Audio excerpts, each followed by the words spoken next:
Primeiro quero parabenizá-la, né? Porque, para mim, eu tenho a humildade de dizer que é ignorante, né? Essa riqueza de conhecimento que a senhora passou para a gente no espaço de tempo, naturalmente. E que é um assunto que me interessa também, porque minha mãe é neta de índio, parece uma índia. Eu sou bisneta de índio, né? Meu marido era neto de índio. Eu sou neta de bisneta, então minha mãe parece uma índia, né? Tabarita, estava de 17 anos, e foi pega laço por espanhol, casada com espanhol. E realmente a gente tem a educação que ela passou para a gente, da minha irmã, os 4 filhos, das coisas mais naturais possíveis. Inclusive, meu irmão teve uma doença que eu esqueci, mas não foi doença que você teve, irmão. Você teve meu irmão, mas isso que eu trouxe. E ela curou. Eu acho que é importante enfatizar esse aprendizado indígena, né? Eles usam muita argila, porque ela puxa a doença, não é errado? Ela puxa a doença do corpo do ser humano e traz a cura. E eu tenho essa prova viva, né, irmão? A mamãe fez muita aplicação e ela aprendeu com o médico também de Salvador, porque ele teve essa doença, né? Era botânico. Você vê a riqueza da nossa, né? Como a gente é ignorante, nós brancos somos ignorantes em termos da riqueza da natureza que foi dada o presente de Deus para nós, né? Então eu estou falando isso porque realmente um assunto que me fascinou, e eu cheguei a comprar um livro também sobre argila, que ali diz mais ou menos como para cada tipo de doença você pode ter essa possibilidade. Eu gostaria que a senhora falasse alguma coisa sobre isso, para que nós possamos ter um conhecimento pessoal sobre a riqueza da consciência. Bom, não precisa. Todos estão me ouvindo melhor agora? É o seguinte, eu não vou falar muito, porque senão eu não faço a segunda palestra. Só tem meia hora. Mas eu recomendo a você o autor Linné, que é considerado o maior especialista na olaria indígena. Entendeu? Linné é um trabalho antigo, de 1926 talvez.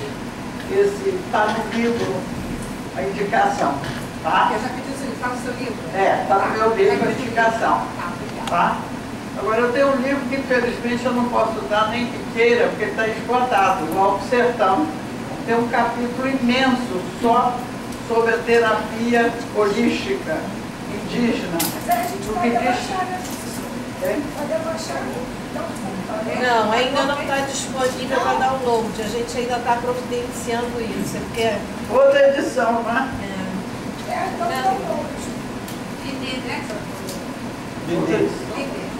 Bom, eu vou falar agora, muito obrigada pela sua intervenção, estou prematura com você. Eu vou falar agora sobre um trabalho que eu desenvolvo há 30 anos na Bahia.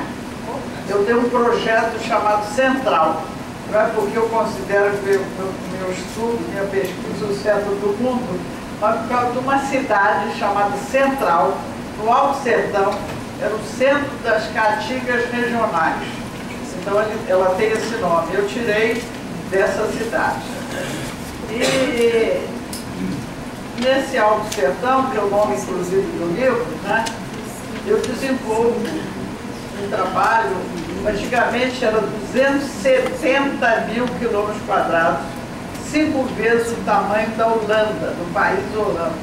Aí o IFAM pediu que eu reduzisse minha pesquisa, porque tinha muita gente, por causa das descobertas que eu fiz na área, tinha muita gente querendo trabalhar na área. Então, que eu selecionasse, e eu sabiamente selecionei o meu filé mignon, que vai de Morro do Chapéu até Luiz Eduardo Magalhães, limite com Tocantins.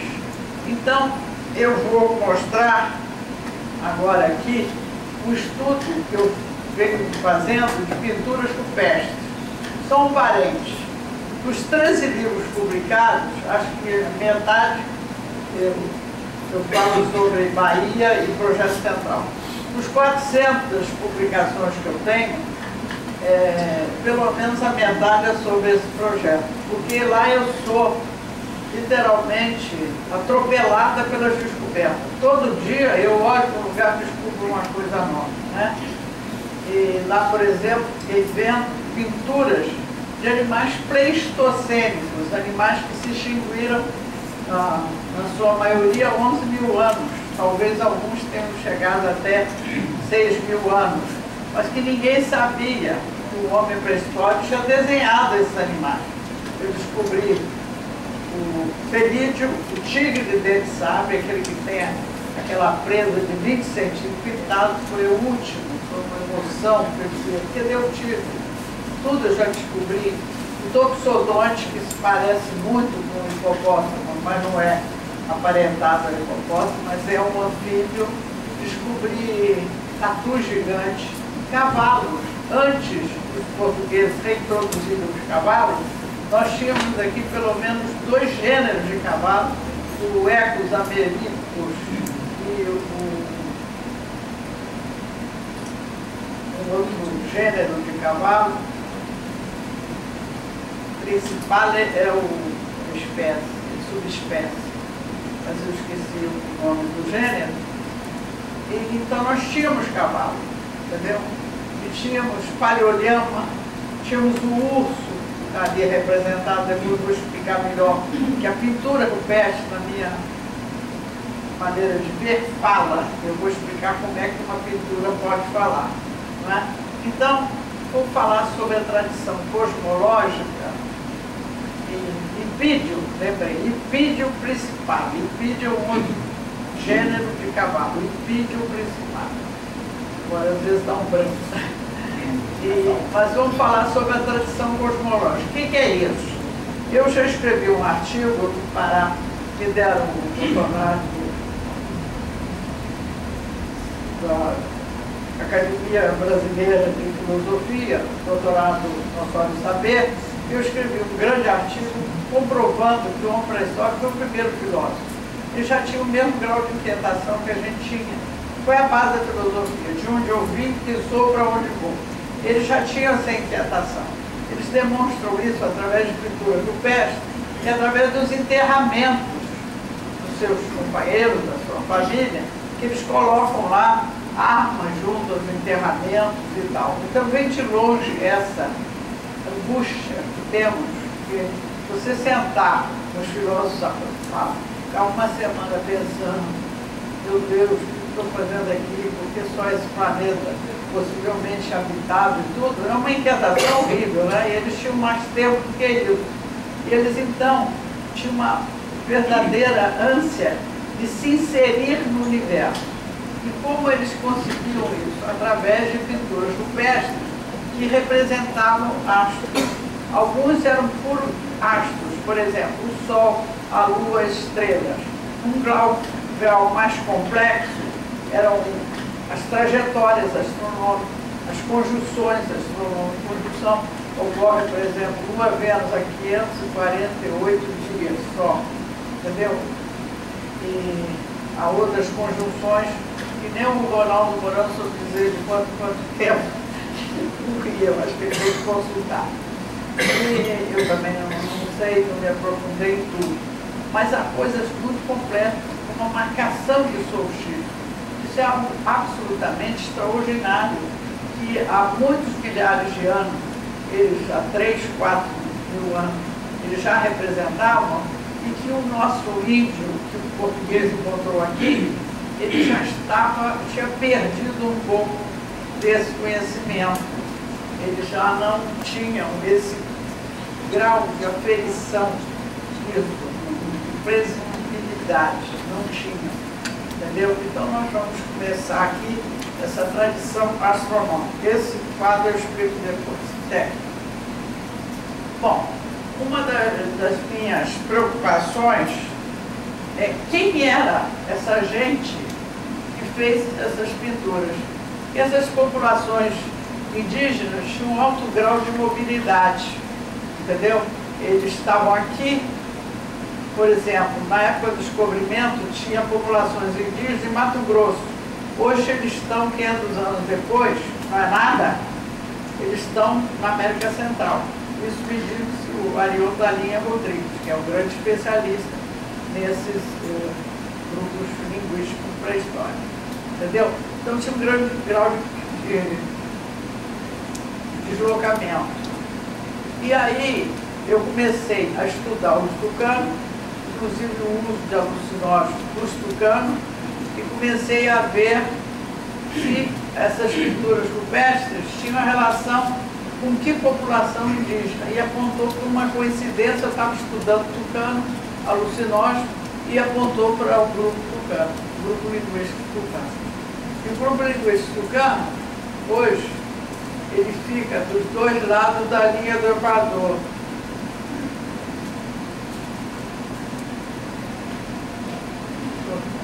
Aqui, na região do Alpes, entre o Brasil e a Colômbia, tá vendo? Aqui. E essa linha chuleada mostra o deslocamento deles, a ocupação deles antes deles se deslocarem para o Alpes, entendeu?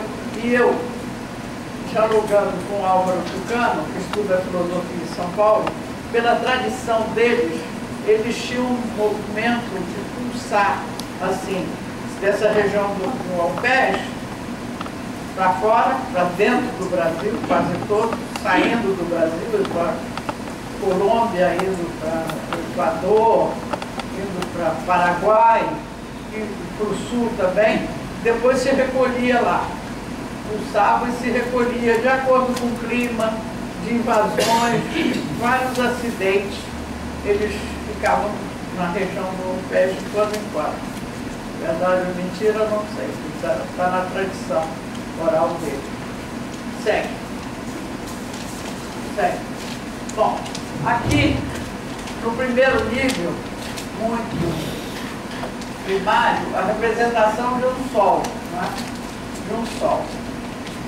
Aqui, a representação de um cometa com Vênus, não é? Já é um nível um pouco mais avançado, mais complexo. Aqui seria um calendário. Tem luas escuras e luas claras, né? Tanto podia ser um calendário como adequação do calendário solar para o lunar, uma tentativa de adequação, que já é um conhecimento bastante complexo. Né? Certo. Aqui é conjunção Lua-Júpiter. Essa conjunção se dá ciclicamente, e eu não sei de quantos e quantos meses ou dias ela se dá.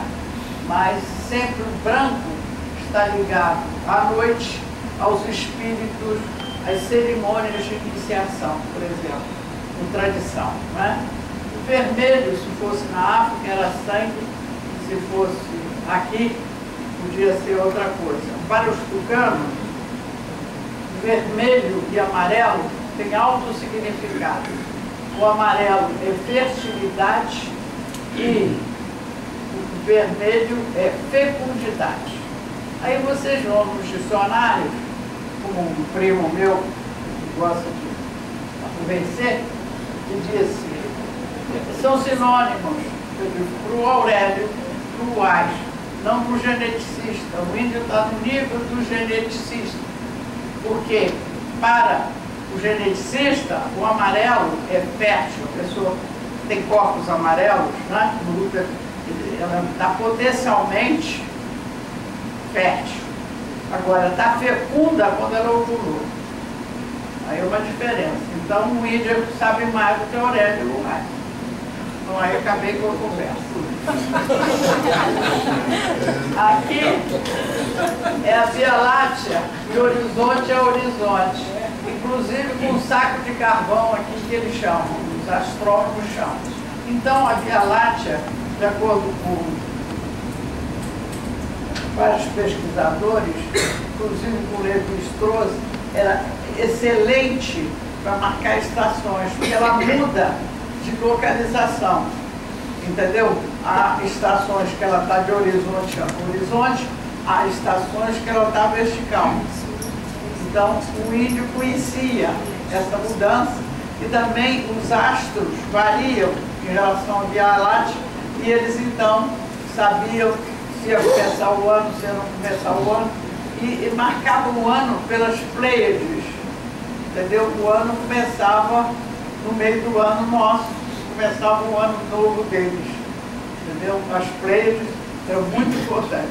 E o caboclo, lá do Alto Sertão, falou assim: professora, começou o ano, né? Olha, o 7 estrelo, porque as Pleiades são uma constelação de milhares e milhares de estrelas, mas 7 são conspícuas, são bem visíveis, e o índio sabia disso. Então, 7 estrelas apareceram. E hoje se diz, elas são tão brilhantes, tão bonitas, tão expressivas, que você diz assim, era uma pleia de homens que participavam dessa reunião. Quer dizer, pessoas com grande luz, com grande saber, não é? Então, o caboclo também sabia. Uma coisa interessante, eu estou chamando de caboclo, para nós é caboclo, mas o caboclo lá na região chama o índio de caboclo, ele não é caboclo, entendeu? Isso é preciso cuidar, entendeu? E o cemitério do caboclo, eu falei, vou me apontar um cemitério dele mesmo. Cheguei lá, era tudo índio. Falei, quem são os caboclos? Fingi que não sabia. São os índios. Ah, aí que eu tenho um linguajar que você precisa começar a entender, né? Certo. Aqui, essa eu que decodifiquei. Isso é a trajetória do Sol. Nas 4 estações, 4 estações, no nascer do Sol, aqui seria meio-dia, aqui 15 horas e 47 minutos, e aqui o pôr do Sol é sempre o meio-sol. E eu tinha dito a um jornalista que essa trajetória era um V invertido, não um U, não está ali, está um U de cabeça para baixo. Era um V invertido e os 4 traços eram contínuos, começavam no nascer do Sol até o pôr do Sol. Aí ele virou e disse assim, mas a senhora está dizendo que isso é a trajetória solar, nas 4 estações, em cima só tem 2. Minha voz, o cara tem que... Falei, bom, o senhor me dá até o fim da entrevista e deixa. Enquanto eu estou falando, eu estou pensando cá do outro lado, aí eu já sei. É que o solstício ocorre em 2 estações, no inverno e no verão. Então a parte de cima se refere a solstício. E vocês vão ver porque que eu tinha razão. Então eram 4 estações, mas 2 só que eles queriam marcar para chamar a atenção. Por quê? Porque aqui tem essa fenda que eles criaram do lado de fora da gruta. Aqui é uma bocarra de uma gruta enorme, bem aberta. Aqui está o sol pintado. Aqui está o lagarto, que é símbolo do sol. Por quê? Porque no dia de maior luminosidade, o lagarto tem mais atividade. Nos momentos diários de maior luminosidade, o lagarto se movimenta mais. Então ele passou, isso também eu fiz, o símbolo solar. E eles estão sempre representados mais na boca, onde o sol geralmente bate. E um colega meu, mas não é antropólogo, nem geólogo, nem tampouco arqueólogo, mas é físico e astrônomo, o Márcio Dono em Campos, ele diz, olha, você descobriu uma coisa importante, porque vamos marcar o solstício de inverno aqui nessa caverna, nessa gruta, não era caverna, era uma gruta. Então, eu vou botar uma fotógrafa aqui, vamos botar, eu botei, entre 22 e 26 de junho, que o sol lá de fora vai percorrer a gruta. Ele disse que por volta do meio-dia ele entra, vai percorrer e se acopla no sol pintado às 15 horas e 47 minutos. Então, isso é uma prova científica. Stonehenge, por exemplo, os astrônomos falam, marca o solstício. Ó, são muito mais o nosso. Porque é um círculo cheio de pedras, né? Colocadas verticalmente. O Sol, no dia do solstício, tem que dar em cima de uma pedra no espaço. Aí deu lá no espaço, vamos supor. Então aqui essa pedra marca o solstício. Isso dura, o Sol não muda de posição a cada 22 mil anos, o astro não muda de posição. Então, por muito tempo, vamos ter aquilo. Então, esse marca. Mas foi que der a prova. Tinha que cair de um lado do outro. Então, não tem nada assim. Como esse caso, você pinta o Sol, ele antes de sair, ele se acopa o Sol pintado para sair. Isso é prova científica. Não vai mudar. Agora, aí só marca do inverno. Eu tinha que achar outra gruta que marcasse o de verão. Mas aqueles dois traços lá em cima significam que eles sabiam o que ocorria no inverno e no verão. Coincidência ou não, a gente é 26 de junho. Hein? Coincidência ou não, a gente é 26 de junho. Ah, grande. O Sol está lá. O Sol está lá. Muito bem. A Terra não tem sol. A Terra não tem sol. Está parecendo um pouquinho no verão. A proibição das lareiras de lenha, né? Nós não temos mais fogo em Londres, né? Houve uma ocasião, por motivo de doença do meu marido, eu passei 5 anos, eu tirava 3 meses de licença-prêmio e 45 dias de férias, ia para Londres para ele se cuidar lá do sangue, uma coisa complicada. Eu ficava boba, não tinha macoque, saía um solzinho, todo mundo aqueles brancos, rosados, coisa horrorosa, não vai ficar grande coisa. Sem roupa, né? Quase sem roupa. Segue. Bom, aqui uma coisa extraordinária. Aqui a trajetória do Sol, a Lua, aqui tem uma excrescência na rocha e, portanto, a Lua não pode ficar redondinha, né? Aqui são os calendários lunares de 26 e 28 dias.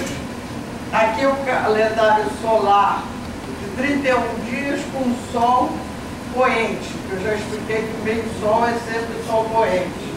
Então, isso é um calendário lunisolar, é um grau de desenvolvimento bastante grande, não é?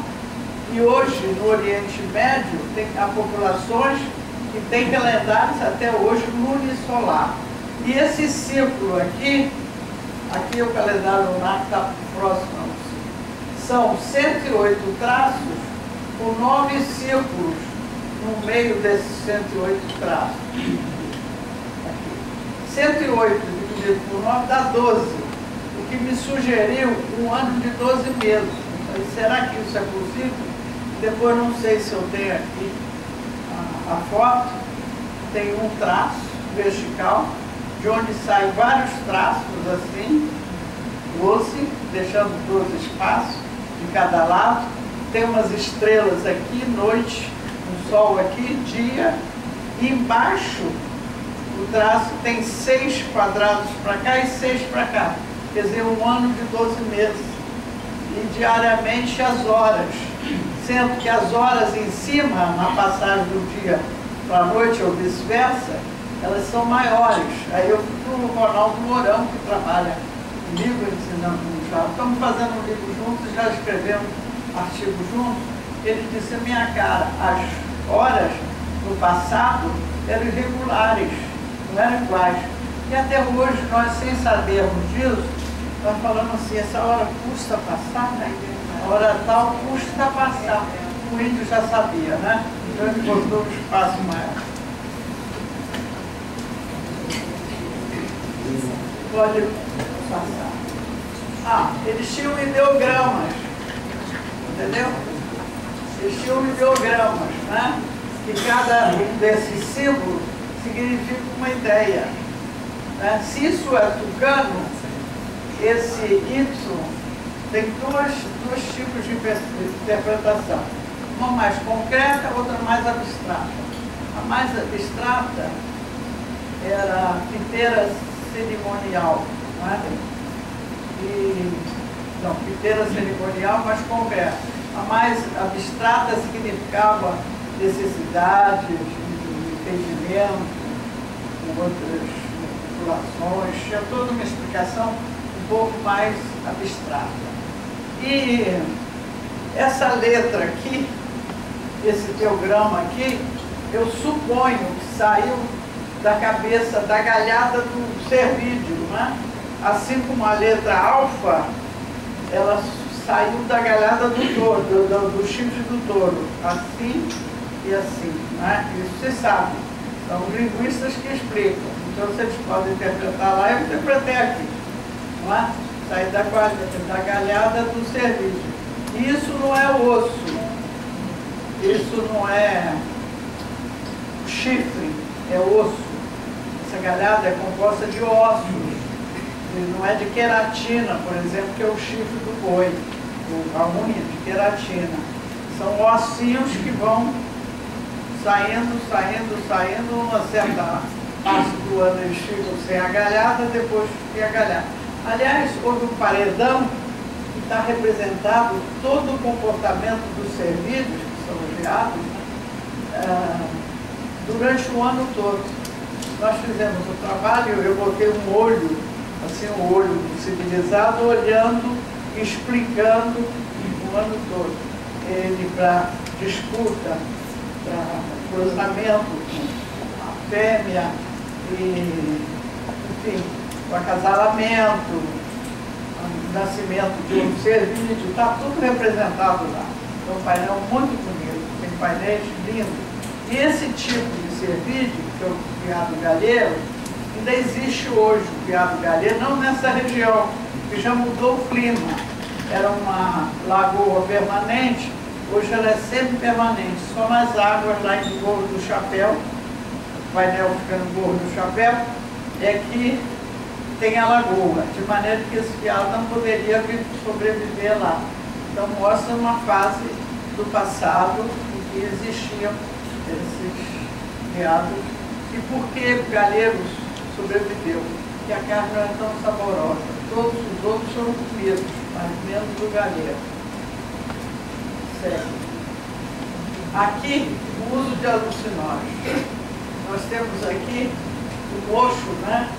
A coruja, com o inglês diz staring eyes, né? Os olhos parados, bugalhados, assim, parados. É o seguinte, os tucanos, eu estou atribuindo isso tudo que eu estou mostrando aqui aos índios tucanos. Por quê? Por quê?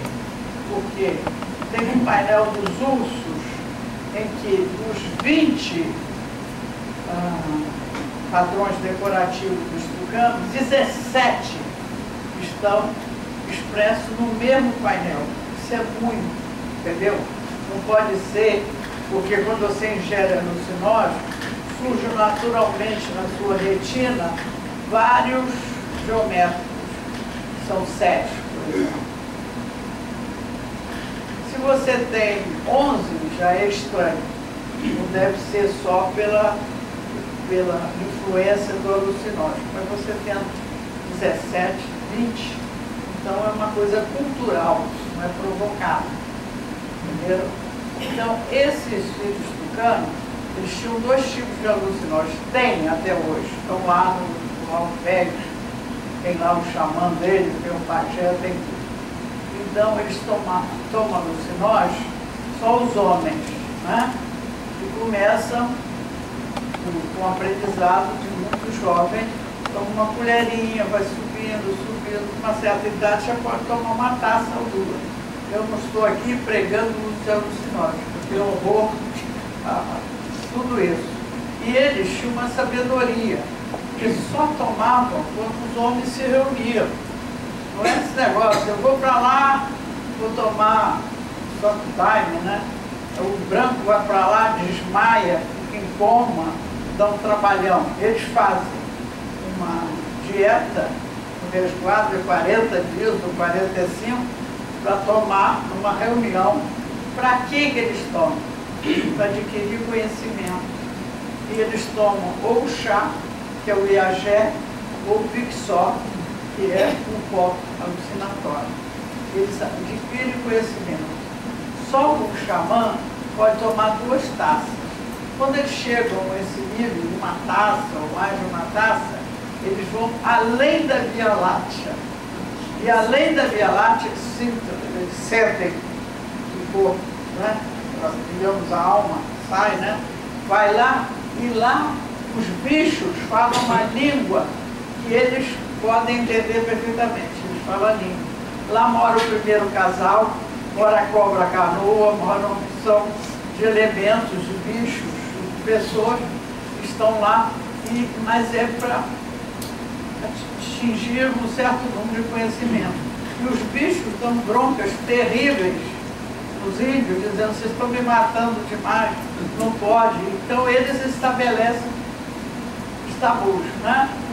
E quando a pessoa volta, é um processo horrível, muito complicado. O branco mesmo deve morrer, sabe? Não é possível. Eles vêm tomando desde muito cedo, desde adolescentes, pouquinho em pouquinho, tomar 2 taças, eles se sentem assim, ficar sem força, eles sentam, acham que entraram no útero da mãe, finalmente voltaram a nascer, eles morreram. Tem um momento que o negócio aí balança, é muito perigoso, entendeu? Então, não é para nenhum civilizado nem passar por perto de maconha, dessas coisas todas, tudo tem efeitos colaterais, é uma coisa horrorosa. Agora, o índio, a mulher não entra, né? Graças a Deus, a criancinha não entra, né? Só os escolhidos, os homens, em certa ocasião, eu não sei quantas, mas pode ser 5 vezes por ano que eles tomam. Então, é uma coisa que não é a mesma coisa que você se drogar aqui é civilizado, né? Muito diferente. Aqui, volta para o gentil. Aqui são cursos do processo alucinatório. São 2 cursos, entendeu? A visão deles depois de tomarem alucinante. E aqui os técnicos. Aqui eu desenho uma das provas que são mesmo os tucanos, porque os únicos índios que fazem vasos com orelha são os tucanos.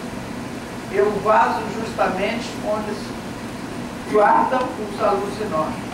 Eu encontrei pintado nesse paredão o vaso deles. E eles repintam o vaso a cada ano no dia de uma cerimônia específica. Cada ano, entendeu? Pode ser, no caso, uma vez por ano só. Eu falei 5 ou 6, mas pode ser uma vez, uma ocasião muito específica, né? É engraçado isso, umas recorrências. Eu fui à China, muitos anos, à China, mas fui a Hong Kong, né? Agora voltei para a China livre. É uma coisa que parece Nova York, tanta construção, o senhor teve, né? Pois é. Então, eu comprei uma peça de 400 anos, tive curiosidade, uma caixa, tive curiosidade. O que é isso? Não, aqui dentro tem uma xícara. Você levanta assim, no dia do seu aniversário, você tira a xícara, para abaixar essa tábua, você toma um chá, agradece a Deus, seu Deus lá que está vivo, você guarda a xícara. Só uma vez por ano. Interessante, né? Uma outra cultura tão diferente, tem, né, esse cotidiano tão, né, bonito e tal, do seu aniversário, todo ano fazer a mesma coisa. Acabei vendendo isso, porque eu não vou fazer isso, eu não sou chinês.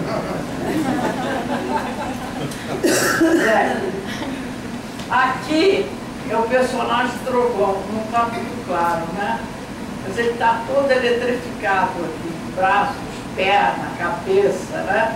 É o personagem Trovão dos tucanos. O tucano tinha um personagem Trovão, eu encontrei nesse cânion, em forma de anfiteatro, quando troveja parece que o mundo está acabando, porque aquilo, sabe, aumenta o som do Natal reverbera aquilo, parece que vai descer tudo. De vez em quando desce um bloco desse tamanho, se tiver embaixo já era, mas é um lugar próprio para trovão. E eles puseram o personagem trovão. Sério. Aqui, essa figura, eu estava com um senhor chamado Tebas, não sei como é esse nome, mas ele é descendente de índios. E ele disse que ele viu uma cerimônia de iniciação quando ele tinha 7 ou 9 anos de idade, e que o xamã só começou a cerimônia quando viu, depois dele tomar o sinósmo, saírem luzes, fogo das mãos dele. Então ele chamou isso a mão de fogo do pajé. Faz sentido, nós católicos, você é católico, o Cristo às vezes aparece, né, com as luzes saindo das mãos. Né? A mão tem um poder muito grande, né? E para muitas dessas populações uma ligação entre céu e terra. É importante, né? Desse mundo que para nós é natural e sobrenatural, o índio é tudo natural. Esse negócio de sobrenatural, né? É uma outra dimensão, um outro mundo, mas não é sobrenatural. Então essa é a mão de fogo do pajé. E perto da mão está cheio de indicações astronômicas. Aquela calendário de lua branca, lua preta, né, como eles chamam, índios chamam lua branca, lua preta, ele está perto, entendeu? Tem vários elementos astronômicos. Certo? Aqui é um animal chamado toxodonte. Aqui tem homens caçando com flechas no tipo descrito pelo metrô, serrilhadas, né? Eles têm 3 dedos no pé e 3 dedos na mão. Então é uma visão além da Via Láctea. E além da Via Láctea, o pessoal tem 3 dedos, entendeu? Nos pés e nas mãos.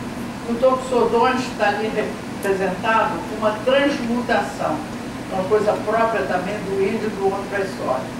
O toxodonte tem a linha anfíbia aí, o nariz, olho e orelha numa mesma linha, que prova que ele era um anfíbio. E os pernas e pés dele são de cervídeo, que é uma transmutação, é uma coisa religiosa. Os homens estão representados com falo até o chão, até o solo. Tudo isso é uma cena mítica, né, muito importante dentro do mundo mágico religioso dessas populações. Certo. Aqui é um mito, um mitograma. O Felídio para o tucano, ele é um intermediário do Pai Sol. O máximo para ele é o Sol. Há populações, por exemplo, os incas diziam que o Sol é o nosso Deus. E lá o Inca, o chefe, falou para o espanhol: puxa, vocês tomam sangue, né, do seu Deus e comem sua carne, que é a hóstia. Ficou horrorizado e disse: meu Deus é o Sol, porque ele nasce da fartura para nós, desaparece, torna a ressuscitar. Portanto, eu vou ressuscitar daqui a 3 dias. Tem uma recorrência também com Cristo. É engraçado algumas ideias, né? Se repete, às vezes, os fatos e vamos discutir isso, né? Com católicos. E essas linhas paralelas, onduladas, são as falas do Pai Sol, segundo os tucanos. E aquela serpente é a cobra canoa. Eles dizem que a cobra canoa, estão lá no Lampés, e diz: nós estamos aqui, que a cobra canoa nos levou de um lugar onde nós subimos para baixo. Olha bem, eu que interpretei, subimos para baixo. Então, eles conheciam as felicidades da Terra. Eles estavam no Planalto, subiram na esfera, né? Subiram, mas eles estavam no Planalto e desceram para a planície amazônica. Não é interessante? E lá tem cobras gigantescas, sucuri, jiboia, né? Carne, não tem. tem peixes monstruosamente grandes, são aqueles peixes enormes amazônicos, né? Então eles deram toda a pista. Eles disseram que nesse movimento migratório eles passaram por privações, quer dizer, problemas de origem climática e por dificuldades incríveis, quer dizer, confronto com outros grupos, né? Até chegar ao lugar onde o sol desce na vertical sobre o bastão fálico.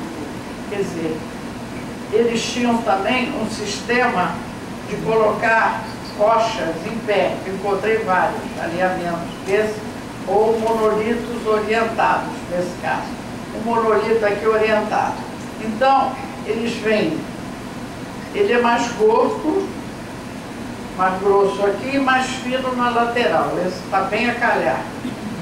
Aqui é leste-oeste, aqui é norte e sul. Viu? E a sombra desse monolito que foi encontrado com um colega meu no Paraná, vai lá.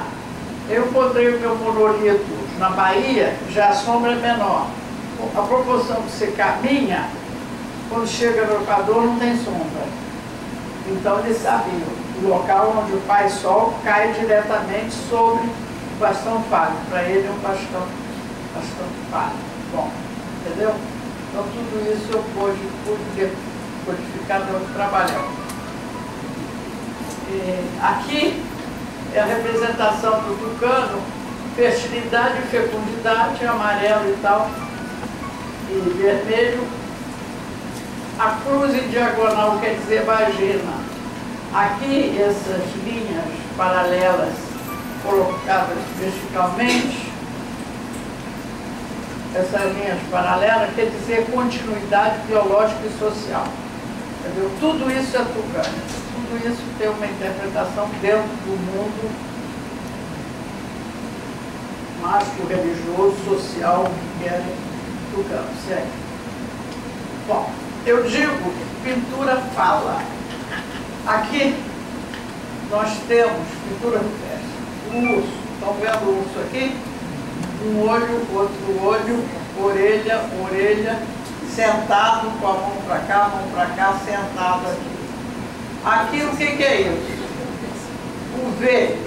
O V bem alargado, que é a trajetória do Sol nas 4 estações. Ó, o V começa aqui, vai lá, vem cá. Agora ele continua depois sobre o corpo do urso. E por que ele fala? O urso é um intermediário, porque ele hiberna no inverno e acorda no verão, não é? Ele então é um intermediário. Ele é feito com uma técnica de contorno, e a técnica de contorno aparece nos contextos mais antigos. Ele tem duas manchas, preto azulado no corpo dele, que também aparece no contexto mais antigo. Ele tem uma relação com o humano, não é? Porque ele, de vez em quando, ele anda sobre os 2 pés. E ele faz a máscara do aparecimento da primavera, né? Desculpa, eu falei verão, não. Primavera, né? Inverno, agora na primavera. Então, que é a época do acasalamento, não é? Então, essa pintura não fala, porque ele dá uma série de informações ligadas ao urso. E assim é que a gente consegue decodificar as pinturas rupestres quando isso torna-se possível. Quando eu comecei, eu pensei que fosse me colocar numa fogueira. Eu falei, você é nova Joana, porque os arqueólogos diziam que ninguém conseguiria comprovar que o homem pré-histórico, olha o preconceito, fosse capaz de representar sequer o Sol, a Lua, uma estrela. Vocês acho que entenderam e conseguiram comprovar o grau de conhecimento dessa gente, né? Não é brincadeira, né? Então hoje eu já falo, eu estou falando aqui, como se fosse muito natural. Antigamente eu morria de medo, publicava, deixa comigo. Chega, acabou, né? Não? Temos outros bichos. Ah, tem outra pintura rupestre, que é está muito apagada aqui, Então eu reproduzi ali. Eu reproduzi aqui. É um mastodonte com felídeo. Provavelmente o felídeo é o tigre dente de sabre. Ele não está com os dentes, com as presas aparentes, como o mastodonte não está com as presas também aparentes. Eu fiz um estudo de representação de elefantes na África, né, e do elefante antigo africano, e notei que 60% não mostram presas. Ninguém duvida que seja um elefante, né? Então aqui também podia ocorrer isso, é um sentido mágico.